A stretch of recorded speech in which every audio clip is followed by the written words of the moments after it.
English and GK ज्ञान channel की एक नई वीडियो में आपका स्वागत है। आज का हमारा टॉपिक जो है वो जीके के महत्वपूर्ण प्रश्नों पर है। तो आप लोग वीडियो को लास्ट तक देखिएगा। अगर पसंद आए तो लाइक कीजिएगा और अगर चैनल पर नए हैं तो सब्सक्राइब कर लीजिएगा ताकि आने वाले नए वीडियो की नोटिफिकेशन आप तक पहुंचती रहे। चलिए वीडियो को शुरू करते हैं। भारत का अंतिम वायसराय कौन था? Lord Canning, Lord Mountbatten, Lord Macaulay या फिर लॉर्ड कर्जन? तो अंतिम वायसराय जो बनाए गए थे लॉर्ड माउंटबेटन को बनाया गया था, जिनको स्वतंत्रता के समय पर बनाया गया था और स्वतंत्रता से संबंधित जिम्मेदारी इन्हीं को सौंपी गई थी। अगला क्वेश्चन देखते हैं। थॉमस कप किस खेल से संबंधित है? हॉकी से, क्रिकेट से, बैडमिंटन से या पोलो से? तो थॉमस कप जो है वो बैडमिंटन से संबंधित है और इस कप को सबसे पहले मलेशिया ने जीता था। नेक्स्ट क्वेश्चन देखते हैं। दिल्ली में जामा मस्जिद किसने बनवाया था? अकबर ने, शेर शाह सूरी ने या औरंगजेब ने या फिर शाहजहां ने? तो दिल्ली की जामा मस्जिद जो बनवाई गई थी वो शाहजहां के द्वारा बनवाई गई थी और शाहजहां ने इस तरह के कई प्रकार के स्थापत्य कला से संबंधित वस्तुओं का निर्माण करवाया है। इसीलिए शाहजहां को स्थापत्य कला का स्वर्णकाल कहा जाता है, इनके शासनकाल को। नेक्स्ट क्वेश्चन देखते हैं। पहली पंचवर्षीय योजना कब से कब तक थी? 1951 से 1956, 1956 से 1961 या फिर 1961 से 1966, 1966 से 1971 तक? तो पहली पंचवर्षीय योजना जो चलाई गई थी 1 अप्रैल 1951 को चलाई गई थी। तो 1951 से 1956 तक यह योजना थी। यही हमारा राइट आंसर हो जाएगा। अगला क्वेश्चन देखते हैं। मानवाधिकार दिवस कब मनाया जाता है? 31 अक्टूबर, 11 दिसंबर, 10 दिसंबर या फिर 5 जून? तो मानवाधिकार दिवस जो मनाया जाता है तो 10 दिसंबर को मनाया जाता है, क्योंकि इसी दिन ही मानव के अधिकारों की बहुत ज़्यादा रूप से ऐलान किया गया था। इसीलिए मानवाधिकार दिवस जो मनाया जाता है 10 दिसंबर को ही मनाया जाता है। नेक्स्ट क्वेश्चन देखते हैं। विश्व की सबसे गहरी झील कौन सी है? बैकाल, कैस्पियन सागर, सुपीरियर झील या इनमें से कोई नहीं? तो विश्व की सबसे बड़ी झील जो है वो बैकाल झील है, जिसको सबसे बड़ी मीठे मीठे पानी की झील भी मानी जाती है। 7वां प्रश्न देखते हैं। सबसे लंबी सीमा रेखा वाला देश कौन सा है? भारत, चीन, कनाडा या फिर अमेरिका? तो सबसे लंबी सीमा रेखा साझा करने वाला देश जो है वो कनाडा है, जो अमेरिका के साथ बहुत ही बड़ी अंतर्राष्ट्रीय सीमा साझा करता है। अगला क्वेश्चन देखते हैं। राज्यसभा में अधिकतम सदस्यों की संख्या कितनी होती है? मतलब राज्यसभा में कितने सदस्य ज़्यादा से ज़्यादा हो सकते हैं? 245, 250, 238 या फिर 550? तो राज्यसभा में जो अधिकतम सदस्य संख्या रखी गई है वो 250 हो सकते हैं, जिनमें से 233 जो रहेंगे वो राज्य से और केंद्र शासित प्रदेश से रहेंगे और अन्य जो हैं वो रहेंगे राष्ट्रपति के द्वारा मनोनीत किए जाएंगे। नेक्स्ट क्वेश्चन देखते हैं। लोकसभा सदस्य बनने की न्यूनतम आयु क्या है? मतलब लोकसभा का सदस्य बनने के लिए कितनी उम्र होनी चाहिए कम से कम? 20 वर्ष, 21 वर्ष, 30 वर्ष या फिर 25 वर्ष? तो लोकसभा का सदस्य बनने की न्यूनतम आयु जो है वो 25 वर्ष है। नेक्स्ट क्वेश्चन देखते हैं। हजार झीलों का देश किसे कहा जाता है? मतलब किस देश का उपनाम हजार झीलों का देश है? जापान, फिनलैंड, नॉर्वे या फिर थाईलैंड? तो फिनलैंड जो है यहाँ पर बहुत सी ज़्यादा झीलें स्थित हैं, इसीलिए इसको हजार झीलों की भूमि कहा जाता है। नेक्स्ट क्वेश्चन देखते हैं।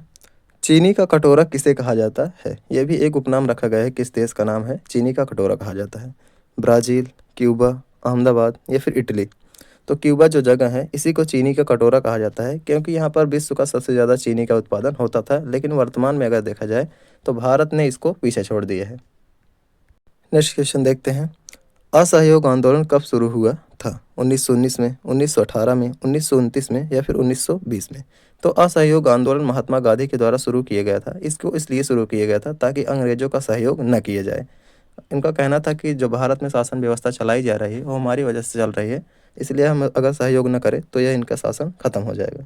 तो इसीलिए उन्होंने 1920 में असहयोग आंदोलन शुरू किया था, लेकिन इसको 1922 में ही बंद कर दिया गया था, क्योंकि चौरी चौरा की घटना हो गई थी और महात्मा गांधी चाहते थे कि देश की आज़ादी जो हो वो अहिंसात्मक ढंग से होनी चाहिए, लेकिन इसमें हिंसा का प्रयोग किया गया था, इसलिए 1922 में उसको बंद कर दिया गया था। अगला क्वेश्चन देखते हैं। चंपारण सत्याग्रह आंदोलन किसने शुरू किया था? महात्मा गांधी ने, सुभाष चंद्र बोस ने, जवाहरलाल नेहरू ने या फिर आंगा खां ने? तो सत्याग्रह आंदोलन जो शुरू किया गया था चंपारण में, यह बिहार में स्थित जगह है जहां पर यह आंदोलन शुरू किया गया था। इसको इसलिए शुरू किया गया था क्योंकि वहां पर जो रहने वाले किसान थे उनकी ज़मीन पर ज़बरदस्ती नील की खेती करवाई जाती थी, जिससे उनके ज़मीन की उर्वरा शक्ति जो होती खत्म हो जाती थी। तो इसलिए वहाँ पर शुरू किया गया था चंपारण सत्याग्रह महात्मा गांधी के द्वारा। तो पहला वाला ऑप्शन ही हमारा सही हो जाएगा। अगला क्वेश्चन देखते हैं। बुद्ध को ज्ञान की प्राप्ति कहाँ हुई? कुशीनगर में, सारनाथ में, गया में या फिर लुम्बिनी में? तो गौतम बुद्ध जो थे उनको ज्ञान की प्राप्ति जो हुई थी वो बिहार में हुई थी, मतलब कि गया में हुई थी, और इसीलिए उस स्थान को बोध गया के नाम से जाना जाता है। इनको ज्ञान की प्राप्ति जो हुई थी वो पीपल वृक्ष के नीचे हुई थी। अगला क्वेश्चन देखते हैं। भाखड़ा नांगल बांध किस नदी पर है? पेरियार नदी पर, सतलज नदी पर, कृष्णा नदी पर या फिर महानदी पर? तो भाखड़ा नांगल बांध जो बनाया गया है वो सतलज नदी पर बनाया गया है। ये दो बांध है, एक का नाम भाखड़ा है और एक का नाम नांगल है। तो दोनों को सम्मिलित रूप से ही भाखड़ा नांगल बांध कहा जाता है। तो अगर वीडियो पसंद आ रहा है तो लाइक कर लीजिएगा, और अगर नए हैं तो चैनल को सब्सक्राइब कर लीजिएगा ताकि आने वाली नई वीडियो की नोटिफिकेशन पहुँचती रहे। अगला क्वेश्चन देखते हैं। शहीद ए आजम के नाम से कौन जाने जाते हैं? सुभाष चंद्र बोस, महात्मा गांधी, भगत सिंह, लाला लाजपत राय। तो शहीद ए आजम किसका उपनाम है, यही पूछा गया क्वेश्चन में।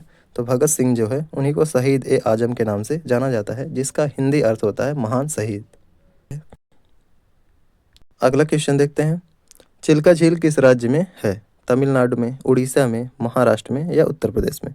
तो चिल्का झील जो स्थित है वो उड़ीसा में स्थित है, जो सागर से मिलती हुई एक प्रकार की झील है, इसलिए इसको लैगून झील भी कहा जाता है। नेक्स्ट क्वेश्चन देखते हैं।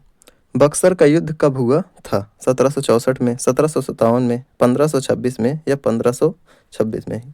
तो बक्सर का युद्ध जो हुआ था वो 1764 में हुआ था। जो मुगल बादशाह शाह आलम, मीर कासिम और सुजाउद्दौला एक तरफ थे, और दूसरे तरफ जो थे अंग्रेज थे। इन्हीं दोनों के बीच में युद्ध लड़ा गया था, जिसमें संगठित सेनाओं की हार हुई थी और अंग्रेजों की इसमें जीत हो गई थी। नेक्स्ट क्वेश्चन देखते हैं। मिजोरम की राजधानी क्या है? दिसपुर, शिलांग, कोहिमा या फिर आइजोल? तो मिजोरम की राजधानी जो है आइजोल है। इसका नाम अगर शाब्दिक अर्थ देखा जाए आइजोल का, तो इसका अर्थ होता है जंगली इलायची का क्षेत्र, क्योंकि पुराने समय में वहाँ पर जंगली इलायची बहुत ज़्यादा होती थी, इसीलिए इसका नाम आइजोल रखा गया है। आज का आखिरी क्वेश्चन देखते हैं। ब्राज़ील की मुद्रा है पीसो, येन, पाउंड या फिर रियाल? तो ब्राज़ील की जो प्रचलित मुद्रा है वो ब्राज़ीलियाई रियाल है। तो यही वाला हमारा ऑप्शन डी वाला सही हो जाएगा। आज के प्रश्नों को देखते हैं। चीनी का कटोरा किसे कहा जाता है? मतलब किस देश का नाम चीनी का कटोरा है? आप लोगों को पिछली वीडियो में हम बता चुके हैं, भारत की भी एक ऐसी जगह है जिसको चीनी का कटोरा नाम से जाना जाता है। तो अगर आप लोगों को याद हो तो कमेंट में बताइएगा दोनों का नाम। और नेक्स्ट क्वेश्चन दिया है, थॉमस कप किससे संबंधित है? आप लोगों को पीछे पढ़ा चुके हैं इसी अभी टॉपिक में, तो आप लोग इसका जवाब कमेंट में दीजिएगा। उम्मीद है कि आप लोग को वीडियो समझ में आ गई है, और अगर समझ में आ गई होगी तो लाइक करिएगा, और अगर चैनल पर नए हैं तो सब्सक्राइब कर लीजिए ताकि आने वाले नए वीडियो की नोटिफिकेशन पहुंचती रहे। फिर से मिलेंगे एक नई वीडियो के साथ, तब तक के लिए धन्यवाद।